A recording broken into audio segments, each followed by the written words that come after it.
18절부터 2장 18절부터 3장 1절까지의 말씀입니다. 갈라디아서 2장, 제 성경으로는 303쪽입니다.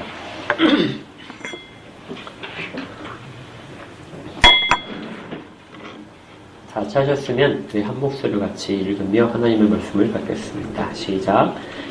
만일 내가 걸었던 것을 다시 세우면 내가 나를 범법한 자로 만드는 것이라. 내가 율법으로 말미암아 율법에 대하여 죽었나니 이는 하나님에 대하여 살려 함이라. 내가 그리스도와 함께 십자가에 못 박혔나니 그런즉 이제는 내가 사는 것이 아니요 오직 내 안에 그리스도께서 사시는 것이라. 이제 내가 육체 가운데 사는 것은 나를 사랑하사 나를 위하여 자기 자신을 버리신 하나님의 아들을 믿는 믿음 안에서 사는 것이라. 내가 하나님의 은혜를 패하지 아니하노니 만일 의롭게 되는 것이 율법으로 말미암으면 그리스도께서 헛되이 죽으셨느니라. 어리석도다 갈라디아 사람들아, 예수 그리스도께서 십자가에 못 박히셨듯이 너희 눈앞에 밝히 보이거늘 누가 너희를 깨더냐. 아멘. 우리가 지금 계속해서 갈라디아서를 살펴보고 있습니다. 갈라디아서에 내가 사도된 것이 사람에게서 난 것이 아니다. 사람으로 말미암은 것이 아니다. 또한 내가 전한 복음이 사람에게서 난 것이 아니다. 이렇게 사도 바울이 시작을 했습니다. 그리고 이 복음은 유일하게 하나다. 어느 교회나 어느 지역이나 동일하게 선포되고 따라야 될 복음은 단 하나다. 이것 외에 다른 복음을 전하는 모든 자들에게는 저주가 있을 것이다. 그 복음의 가장 실체가 무엇인지 보게 되면 우리가 보통 흔하게 얘기하는 이신칭입니다. 오직 믿음으로 의롭게 된다.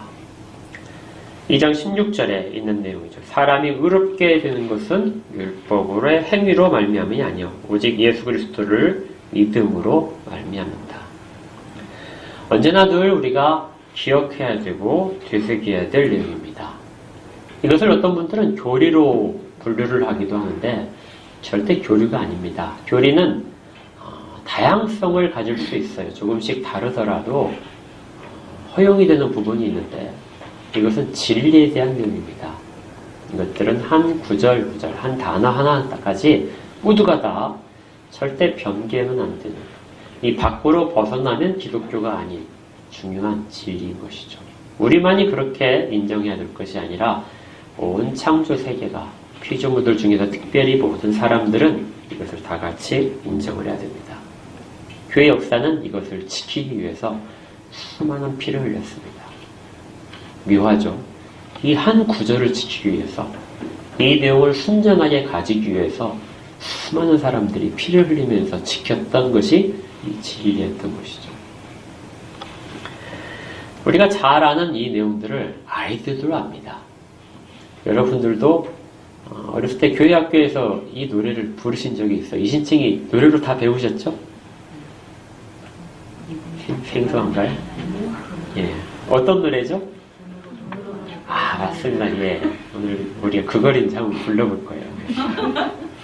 자, 가사가 생각나지 않으시면 제가 1절 가사 읽을게요. 돈으로도 못 가요? 하나님 나라. 그 다음 뭐죠? 힘으로, 잘하시네. 힘으로도 못 가요? 하나님 나라. 아니, 그 전에 거듭나면 가는 나라, 하나님 나라. 믿음으로 가는 나라, 하나님 나라. 다 아시네요. 예. 그 다음에 2절을 우리 같이 불러볼게요. 1절부터 그냥 다 불러보겠습니다. 2절의 가사는 똑같은데 벼슬로도 못 가요. 하나님 나라. 그 다음에 지식 갖고 못 가요. 하나님 나라. 3절은 어여뻐도 못 가요. 마음 착해도 못 가요. 어여뻐도 못 가요. 그러니까 나는 천국 가기 힘들겠네. 이런 놈들. 그렇게 말씀하시면 절대 안 됩니다. 어여뻐도 못 가요. 그 다음에 마음 착해도 못 가요. 마음이 착해도 못 가는 것이 하나님 나라입니다. 거듭나면 가는 나라, 하나님 나라, 믿음으로 가는 나라. 자, 같이 한번 해보겠습니다. 1절입니다. 시작. 손으로도 못 가요 하나님 나라. 6절까지 하세요. 힘으로도 못 가요. 힘으로도 못 가요 하나님 나라. 거듭나면 가는 나라 하나님 나라. 믿음으로 가는 나라. 믿음으로 가는 나라 하나님. 2절입니다. 벼슬로도 못 가요. 벼슬로도 못 가요 하나님. 지식 갖고 못 가요. 지식 갖고 못 가요 하나님 나라. 거듭나면 가는 나라 하나님 나라. 믿음으로 가는 나라 하나님 나라. 어렵고도 못 가요. 어렵고도 못 가요 하나님 나라. 맘착해도 못 가요. 맘착해도 못 가요 하나님 나라. 거듭나면 가는 나라. 거듭나면 가는 나라 하나님 나라. 믿음으로 가는 나라 하나님 나라. 네, 감사합니다. 다들 동의하시죠? 네. 믿음으로만 갈 수 있는 나라가 하나님 나라입니다. 우리가 다 가야 될 것이고요. 나중에 다 만나야 될 것입니다. 그런데 이제 우리가 노래를 이렇게 하고 아이들도 아는 이 단순한 지식인데 너무나 흔한데요. 실천적으로는 이것 외에 다른 것이 있어야 하나님 나라를 갈 수 있다. 이렇게 생각을 하게 됩니다. 모두가 다 우리가 그런 경향성을 다 가지고 있어요. 나는 그렇지 않다. 이렇게 얼굴을 하시는 분도 계실 수 있어요. 그런데 사실은 역사상으로 그렇지 않은 사람을 찾아보기는 거의 불가능합니다. 이런 것들 우리가 이제 좀 어려운 말로 실천론적 무신론자 이렇게 얘기해요. 그러니까 입술의 고백과 신앙의 행위를 통해서는 유신론자입니다. 하나님을 믿는 사람들이에요. 나는 정말 하나님 잘 믿습니다 하는데 실천적으로는 하나님이 없이 살려고 하는 사람들, 이런 사람들을 실천론적 무신론자 그럽니다. 끝에 뭐가 붙죠? 이 사람은 유신론자가 아니라 무신론자라고 하는 거예요. 하나님은 어디에나 우리를 통치하고 계십니다. 우리는 어디에 가든지 하나님의 지배를 받고 있고 우리를 통해서 하나님이 드러나고 계시죠. 그런데 그것을 부인하게 되면 마치 하나님이 없는 것처럼 생활하게 되면 그 사람은 하나님을 믿는 사람이 될 수가 없습니다. 우리가 입술의 고백으로 오직 믿음으로 가는 나라 하나님 나라, 내가 그 믿음으로 가기를 소망을 하는데 실천적으로는 다른 것을 통해서도 갈 수 있다고 생각할 수 있다는 것이죠. 실천의 의미에 있어서는 다른 모습들을 가질 수 있습니다.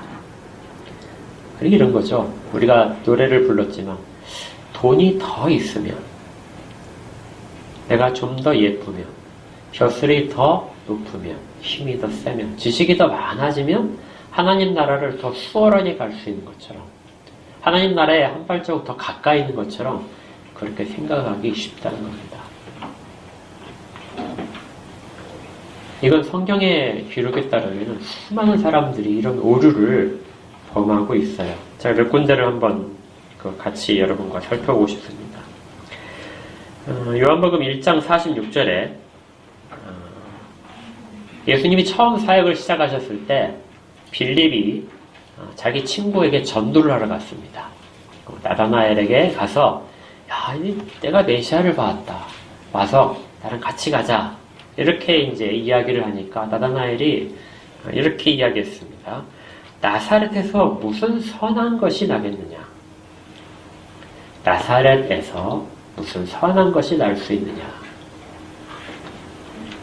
나사렛은 부정하다고 그 당시에 배척했던 갈릴리 지방입니다. 갈릴리 지방에서도 나사렛은 가장 한적한 곳이에요.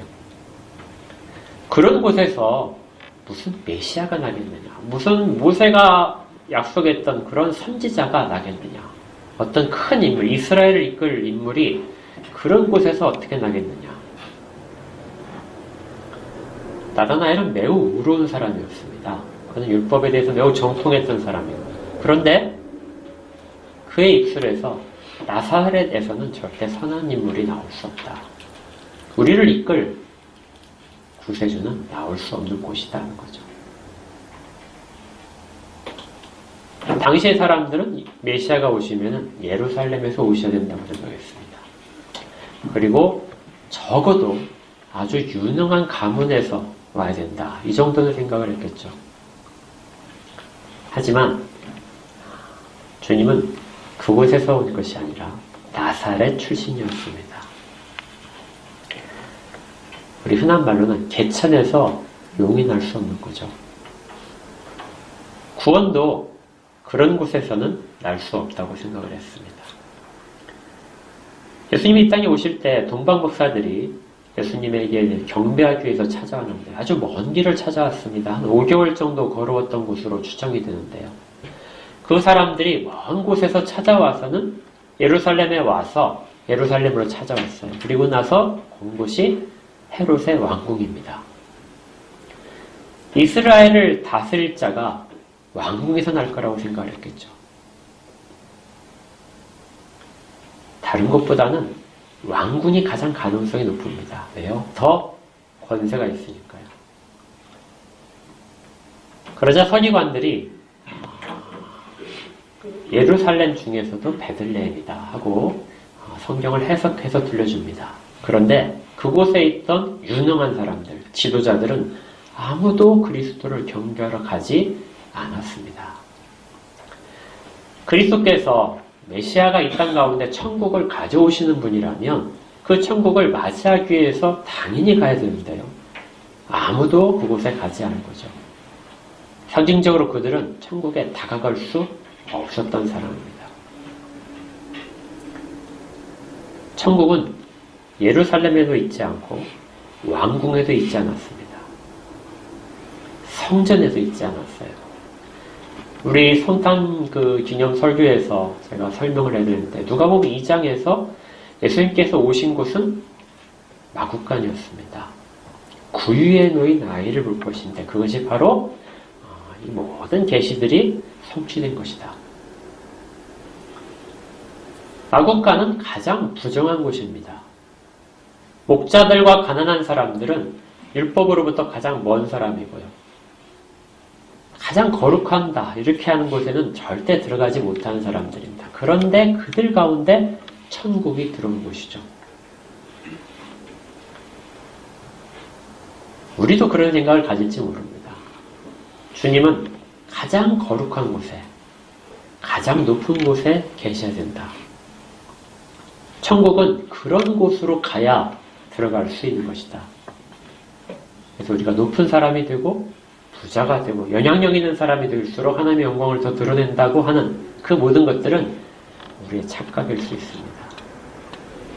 어쩌면 우리는 천국에 더 가까이 가기 위해서 그런 것들을 성취를 해야 된다 이런 압박에 시달리는 것 그럴 수도 있어요.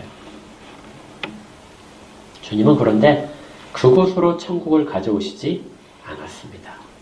이 땅의 천국은 마구간의 구유에서부터 시작이 됐어요.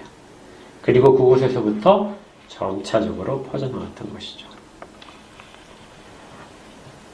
이사야가 이런 예언을 했었습니다. 여러분들이 잘 아시는 건데 이사야 53장에서 메시아에 대한 예언인데 그는 주 앞에서 자라나기를 연한 순 같고 마른 땅에서 나온 뿌리 같아서 고운 모양도 없고 풍채도 없은즉 우리가 보기에 흠모할 만한 아름다운 것이 없도다. 만약에 주님이 매우 아름다운 모습으로 이 땅 가운데 오셨다면 우리도 아름다워지기 위해서 엄청 노력해야 될 겁니다. 주님을 닮아가기 위해서요. 주님이 왕궁에서 왕으로 이 땅 가운데 태어나셨다면 우리도 왕이 되기 위해서 닮아가기 위해 노력해야 될지 모릅니다.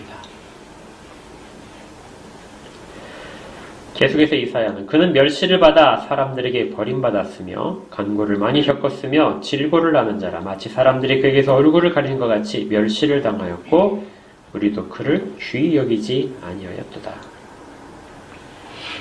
사람들이 귀히 여기는 것을 통해서는 그리스도를 만날 수 없습니다. 그곳에 계시지 않기 때문에. 그런데 우리는 사람들이 귀히 여기는 것을 통해서 그리스도께 더 가까이 가고 더 영광을 돌릴 수 있다고 생각을 하는 것이죠. 어떻게 보면 우리는 그리스도로부터 점점 멀어지는 길을 택해서 가면서도 그 길을 그리스도께 가까이 가는 것이라고 생각을 하는 것일 수도 있습니다. 사람들이 귀하게 여기는 곳으로 그리스도를 단장시킬 수는 없습니다. 그렇다면 이런 생각을 또 반대로 하시는 분들이 있어요. 그렇다면 우리가 가난해져야 되겠구나. 주님께서도 말씀하셨듯이 가난한 자는 복이 있나니 천국이 저희 것이다. 그렇다면 부자보다는 가난한 자가 천국에 들어가기가 쉽다는 말씀이니까 우리가 다 가난해져야 되겠다. 그런데 이것도 아닙니다. 가난한 자는 복이 있나니 천국이 저희 것입니다. 이 말 속에는 천국을 소유하고 싶은 열망이 담겨 있는 거예요. 기본적으로 천국을 소유하고 싶은 열망이 있습니다. 여러분들 지금 한번 떠올려 보세요. 뭔가를 굉장히 갖고 싶은 게 있어요. 제일 그 중에 비싼 거 생각하십시오. 네. 엄청 비싼 거예요. 그 엄청 비싼 것을 가지고 싶어요. 그 앞에 서 있습니다. 그런데 호주머니를 뒤져보니까, 통장을 뒤져보니까 그걸 사기에는 정말 형편없는 돈밖에 없어요. 절대 가질 수 없는 것. 그런데 갖고 싶어요. 이것이 가난 아닙니다. 내가 저걸 가지고 내 능력으로 가질 수 없을 만큼 나는 가난한 자구나. 이것을 마태복음에서 심령이 가난하다고 그랬죠. 가난해서 포기해야만 하는 것, 그것을 주는 것입니다. 가져다가 제게 주는 것이 우리가 천국을 갖게 되는 거예요. 주님이 가난한 자에게는 복이 있을 것이다. 천국을 들어가고 싶지만 들어가지 못해서 절망하고 슬퍼하는 모든 영혼들에게 내가 천국을 가져다 준다 하시는 것이 가난한 자는 복을 받는다 하는 의미 속에 있습니다. 우리는 그렇게 사실은 천국에 이미 들어와 있고 천국을 누리고 있는 사람들입니다. 그럼에도 불구하고 가지고 있다는 걸 잘 모르죠. 어떻게 우리가 얻었는지를 우리의 능력으로 얻고 조금 더 그러면 내가 저축을 하면 살 수 있을 것이다 생각하면서 더 저축을 하기에만 바쁜 그런 삶을 살 수도 있습니다. 이것이 바로 이 갈라디아에서 등장한 이 갈라디아 교회의 현실인 것이죠. 그리고 당시에 예루살렘 교회의 성도들의 모습이기도 합니다. 구원을 받고 의롭게 되고 싶은데 그걸 쟁취하기 위해서, 얻기 위해서 무엇인가를 계속해서 쌓아야 되는 것. 그렇게 해서 율법을 다 지켜서 율법이 말하는 의를 달성해 가면 천국에 조금 더 쉽게 가지 않을까. 복음에 율법을 첨가하며 그렇게 해서 훨씬 더 아름답게 천국에 들어갈 만한 그런 모습으로 되지 않을까. 그런데 전혀 필요 없는 행동입니다. 여러분들 붕어빵 드셔보셨죠? 네. 붕어빵 중에 혹시 황금 잉어빵이라는 거 보셨습니까? 예. 조금 더 크고 막 거기다 이제 색소도 좀 집어넣고 해서 더 비싸게 팔아요. 마치 그렇게 되게 되면 더 가치가 생기는 것처럼 우리는 천국에 들어가는 우리의 모습을 그렇게 자꾸 꾸미려고 하는 거예요. 무엇인가를 더 집어넣어서 가치 있게 만들고 싶어서. 그럼 하나님 우리를 더 가치 있게 보실 것이다. 우리가 찬양을 했듯이 그런 걸 가지고는 천국에 단 한 걸음도 갈 수 없습니다. 훨씬 더 가치를 높일 수도 없습니다. 오직 예수 그리스도를 믿는 믿음만이 필요한 것이죠. 우리 평생에 이걸 잊지 않고 가기를 바랍니다. 그런데 이 평생에 가져야 될 이 오직 믿음으로 의롭게 된다는 사실에 대해서 바울은 너희들이 이미 받았다 하고 이야기를 했었습니다. 바울이 이 부분에서 2장에서 들려주는 말은 베드로를 책망하고 베드로와 같이 왔던 유대인들을 책망해서 한 것이 우리는 하는 호칭이었어요. 우리는 이미 이 모든 것들을 다 알고 있다 하는 거죠. 알고 있는데 지금 우리는 넘어지고 있다는 겁니다. 지금까지 제가 설명드렸던 모든 것들이 실제적으로 사람들 가운데서 그리스도인들 가운데 나타나고 있는 현실을 보면서 바울이 그들을 책망을 아주 심하게 한 것입니다. 그런데 이 단순한 이신칭의가 아니에요. 바울이 여기서 아주 굉장히 중요한 단어들을 쓰고 있는데요. 16절을 한번 보겠습니다. 16절에 사람이 의롭게 되는 것은 율법의 행위로 말미암음이 아니요 오직 예수 그리스도를 믿음으로 말미암는 줄 알므로 우리도 그리스도 예수를 믿나니. 자, 거기에 안다는 단어에 동그라미를 해두실 필요가 있어요. 이 안다는 단어는 지식적으로 아는 걸 말하지 않습니다. 이 단어의 의미는 체험한다는 뜻이에요. 경험을 했다는 뜻입니다. 이제부터 이제 우리가 조금 도전을 받아야 돼요. 우리는 이신칭의를 지식으로 많이 알고 있습니다. 오직 믿음으로 의롭게 되고 의롭게 된 자들이 구원받는다. 이것을 알고 있는데 이 바울의 고백 속에 담겨져 있는 유대인들에게 향하는 이 말은 우리는 그 내용들을 어떻게 했다고요? 체험했다는 것입니다. 우리는 다 경험을 한 자라는 거예요. 여러분은 믿음으로 의롭게 됐다는 거 다 경험하고 계십니까? 체화되어 있어요? 우리 가운데 생생하게 지금 있습니까? 근데 바울은 그 의미를 지금 사용을 하고 있어요. 책에 있는 내용이 아니라 우리가 그렇게 이미 다 경험을 한 것이라는 것입니다. 어떻게 일이 이루어졌을까요? 첫 번째는 부활하신 주님을 봤기 때문입니다. 부활하신 주님은 의인은 반드시 살아난다 하는 가장 대표적인 증거가 됩니다. 첫 번째 열매인 것이죠. 오직 의인은 믿음으로 산다. 주님이 보여주신 것입니다. 그리고 주님의 부활하심을 다 목격했죠.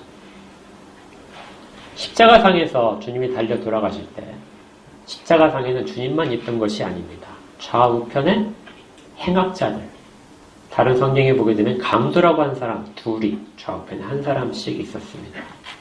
이 모든 사람은 다 죽음 앞에 사형 선고를 받고 매달려 죽었습니다. 당시의 법에 따라서 그 죄의 대가를 치는 것이죠. 유대인들이 당시에 사형권이 없었기 때문에 로마의 법에 의지해서 로마의 법을 빌려서 십자가에 처형을 했지만 실질적으로는 주님은 율법에 의해서 사형을 당하신 것입니다. 그런데 이런 생각 안 해보셨어요? 왜 3명이 등장할까? 우리는 주님만 십자가에 달리신 걸 보고 싶은데 옆에 보조 출연자가 둘이나 있었어요. 왜 그들이 당시에 예수님과 같이 못이 박혀서 죽었을까요?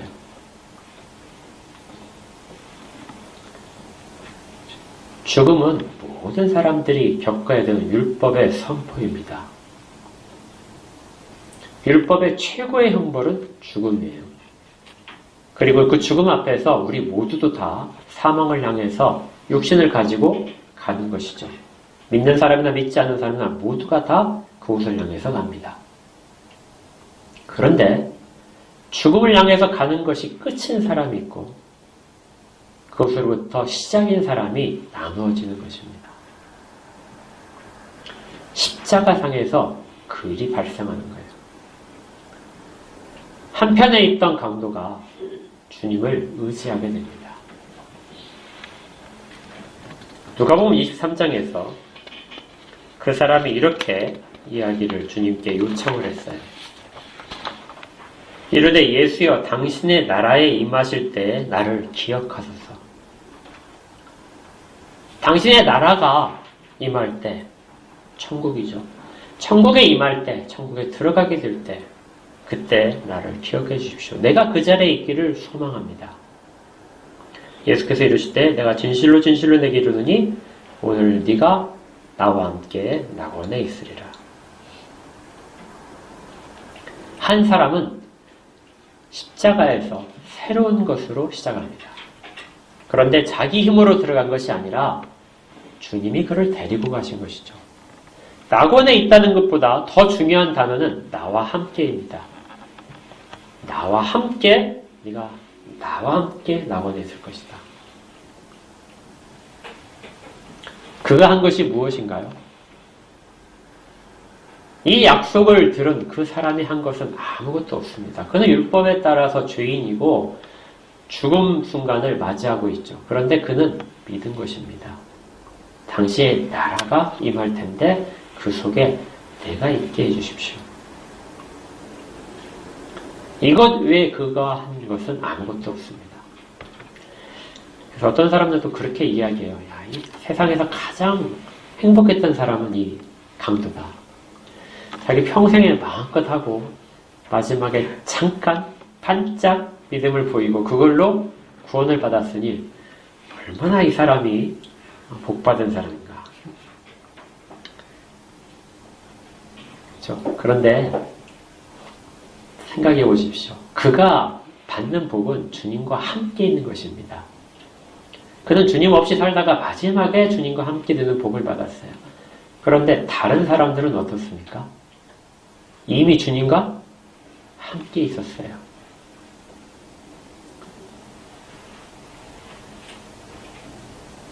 만약에 우리가 그 강도를 부러워한다면 우리는 지금 주님과 함께 있는 것을 모르는 것입니다.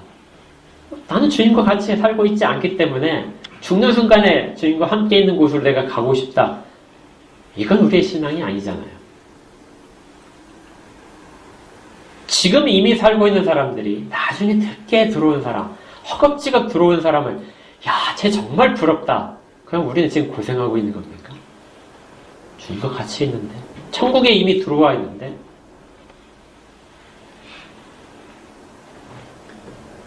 이렇게 나와 함께 있다는 이 부분에 대해서 절대 놓치면 안 되는 것이죠. 이 부분을 이미 누리고 있는 사람들이 바로 이 오직 믿음으로 오르게 된다. 이것을 체험하는 사람들입니다. 사도와 제자들은 이미 그것을 다 체험하고 있는 거예요. 부활하신 주님 속에서 한편에 달렸던 강도가 믿음의 고백으로 주님과 함께 낙원에 거했다는 그 말 속에 자기들이 다 담겨 있는 겁니다. 그래서 바울이 유명하냐? 나는 율법에 대하여 죽었다. 그리스도와 함께 내가 십자가에 못 박혔다. 근데 이 단어들은 모두가 다 과거형입니다. 지금 진행형이 아니고 모두가 다 과거형이에요. 돌이킬 수 없는 이야기입니다. 그래서 바울이 이 상태에 대해서 자기를 가리키는 것이 옛사람이라는 단어를 씁니다. 나의 옛사람은 그리스도와 함께 십자가에 못 박혀 죽었다. 그곳으로 절대로 돌아갈 수 없습니다. 그런데 무엇이 바울을 그렇게 죽였나요? 율법이 죽였죠. 그래서 나는 율법이 요구하는 모든 것들을 그리스도와 함께 다 받아서 대가를 치른 자이다. 내가 십자가에 달려 죽은 것은 대가를 치른 겁니다. 그런데 실제로 내가 담당한 것이 아니라 그리스도가 달려 죽으심으로써 대가가 다 지불된 것이죠.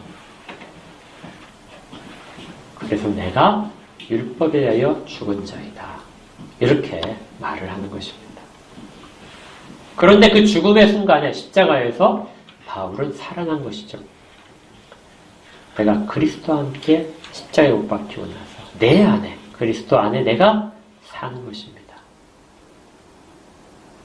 내가 지금 육체 가운데 사는 것은 내 안에 그리스도께서 사시기 때문에 내가 살아있는 것이다. 그리스도와 함께 있기 때문에 나는 살아나 있는 자다. 이것을 지금 경험하고 있기 때문에 그래서 우리가 안다 하는 단어를 바울이 사용했던 것이죠. 너희들도 다 알지 않느냐? 이 부분을 우리가 깊이 생각하고 실제로 누리고 있다면 우리는 그 모든 부분에 있어서 다 아는 사람들입니다. 실제로 이신칭의를 살고 있는 사람들이죠. 이 땅 가운데 지금 이 순간에 그리고 앞으로도 그렇게 살아가는 사람들입니다. 그런데 이제 갈라디아 사람들에게 이 말을 하는 거예요. 근데 너희들도 사실은 이거 다 체험한 자들이다. 각자가 다 이렇게 체험을 했는데 그런데 왜 그것을 잊어버렸느냐 하고 책망이 시작됩니다. 3장 1절에 이렇게 돼 있어요. 어리석도다 갈라디아 사람들아. 뭐라고 하는 거죠? 어리석다. 이 어리석다는 말은 정말 바보 같다는 뜻입니다. 이 바보들아 하는 거예요. 왜 지금까지 그렇게 체험을 하면서 살았는데 어떻게 한순간에 마치 그걸 체험하지 못하고 아무것도 모르는 자들처럼 무엇인가를 더 덧입고 더 꾸며야 돼 그렇게 해야 의롭게 된다고 생각을 하느냐. 율법에 대하여 죽은 사람들은 율법으로부터 자유합니다. 여러분 자유 아세요? 우리를 얽매이고 있는 이 자유로부터 얽매이는 모든 굴레로부터의 자유 얼마나 소중한지 아십니까? 우리가 그런 굴레를 별로 경험을 해보지 못했죠. 실제적인 체험으로는 해보지 못했을 겁니다. 제가 지난번에 말씀드렸었나요? 영화 빠삐용 제가 말씀드렸었나요? 혹시 영화 빠삐용 보셨습니까? 보셨어요? 나중에 꼭 한번 보십시오. 옛날 빠삐용판. 거기에 보게 되면 주인공이 스티브 맥퀸인가요? 그 사람이 죄를 지어서 이제 절대 탈옥하지 못하는 감옥에 갇힙니다. 그런데 이 사람은 자기는 계속해서 탈출하려고 해요. 죄가 없어서 탈출하는 것이 아니라 그냥 자유가 그리워서입니다. 그래서 탈출을 하려다가 잡히고 갈 곳이 없으니까 탈출하다 잡히면은 거기에 대한 이제 징벌을 받아요. 근데 나중에는 이제 도망가지 못하도록 뛰지 못하도록 발가락을 이렇게 자르는 벌을 받습니다. 그러니까 발가락이 없으니까 뛰지 못하겠죠. 근데 이 사람이 그래도 탈옥을 하려고 그래요. 그래서 독방에 갇힙니다. 지하에 있는 독방인데요. 잊을 수 없는 장면이 있어요. 그 지하에 있는 독방에 갇혀서 얼마나 좁은지 누울 수 없습니다. 그 안에서 한쪽 벽에 자기 등을 대고 서서 저 다른 벽까지 마주보는 벽까지 걸어가요. 그래서 하나, 둘, 셋 하면 머리가 쿵 붙입니다. 그러니까 그 속에서 그 공간 속에서 빛도 없는 곳에서 계속해서 살아가는 거예요. 몇 주를 그렇게 삽니다. 나중에 이제 그 징벌을 기간이 끝나서 밖으로 나와요. 밖으로 나왔는데 이제 그 복도는 환하거든요. 복도를 좀 지나는데 이 사람이 그 독방에 있을 때처럼 하나, 둘 이렇게 소리를 내면서 걷습니다.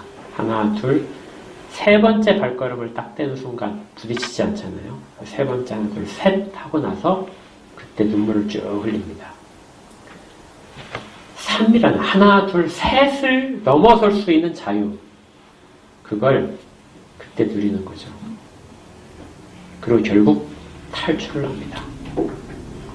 실화를 바탕으로 만들어진 거예요. 나비처럼 자유롭게, 빠삐용이 나비란 뜻인데요. 나비가 경계 없이 날아가듯이 그렇게 자유를 소망했던 그 모습들이 영화 가운데 정말 절실하게 나타납니다. 그런데 우리도 그런 자유를 소망하는 마음이 있었다는 거예요.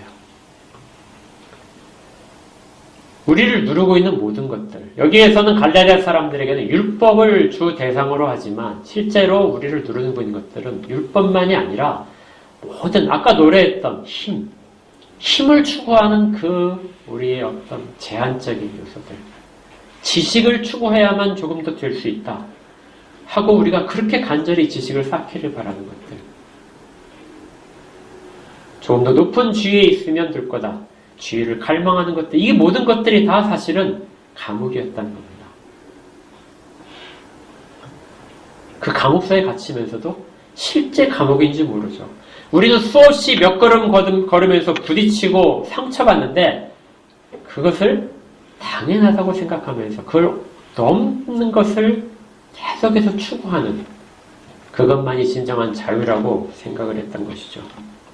근데 주님은 이미 이 땅에 오실 때부터 그 모든 것들에 대한 것을 벗어지게 했다. 이렇게 하시기 위해서 왔다고 스스로 말씀하셨어요. 누가복음 4장에서 18절에 이렇게 말씀하십니다. 주의 성령이 내게 임하셨으니 이는 가난한 자에게 복음을 전하게 하시려고 내게 기름을 부으시고 나를 보내사 포로된 자에게 자유를. 뭐라고요? 포로된 자들에게. 그런 것들에 갇혀있는 자들에게 돈과 명예와 지위와 힘과 자기의 육신적인 아름다움과 지식과 이 모든 것들에 갇혀진 사람에게, 포로가 되어서 그 굴레를 벗어나지 못하는 사람들에게 자유를 주겠다. 그걸 넘어서 아무것도 보지 못한 사람들에게, 눈먼 자에게 다시 보게 함을 전파하며 눌린 자를 자유롭게 하고.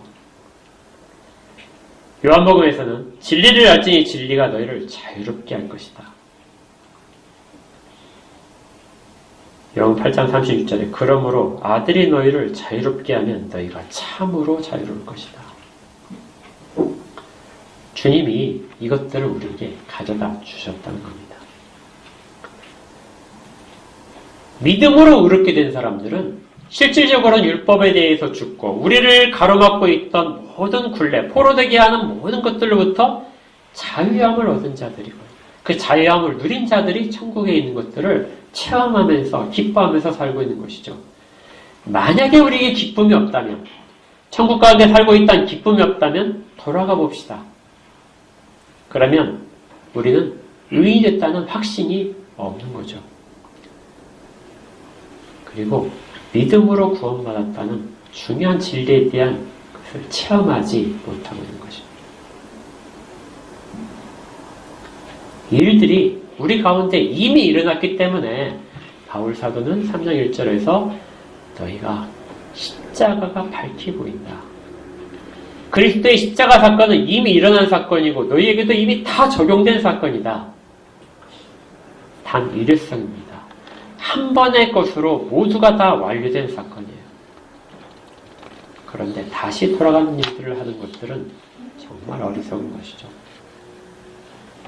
이 바보들아.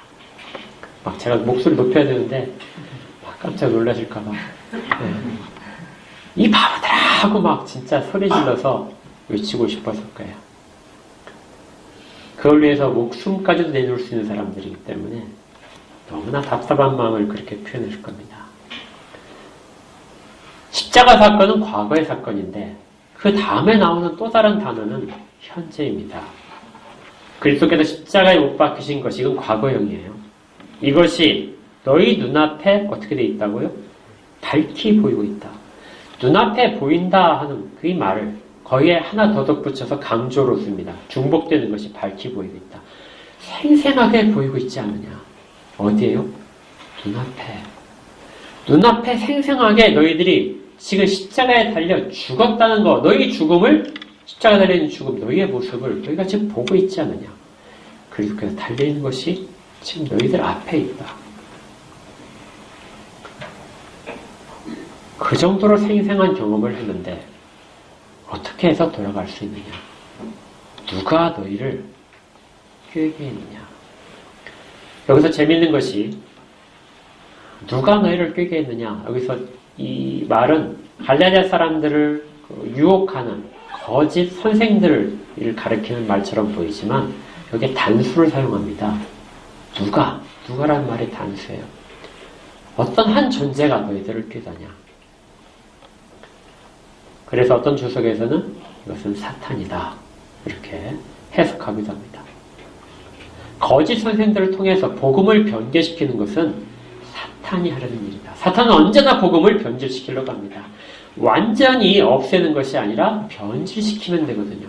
조금을 변질시키면 다른 복음이 되므로 사탄은 그렇게 수고하지 않습니다. 조금만 변질시키면 다 무용지물로 만들 수 있다는 거예요. 사탄이 사람들에게 하려는 것은 단 두 가지인 것 같아요. 두 가지는 동일한 목적을 가졌거든요.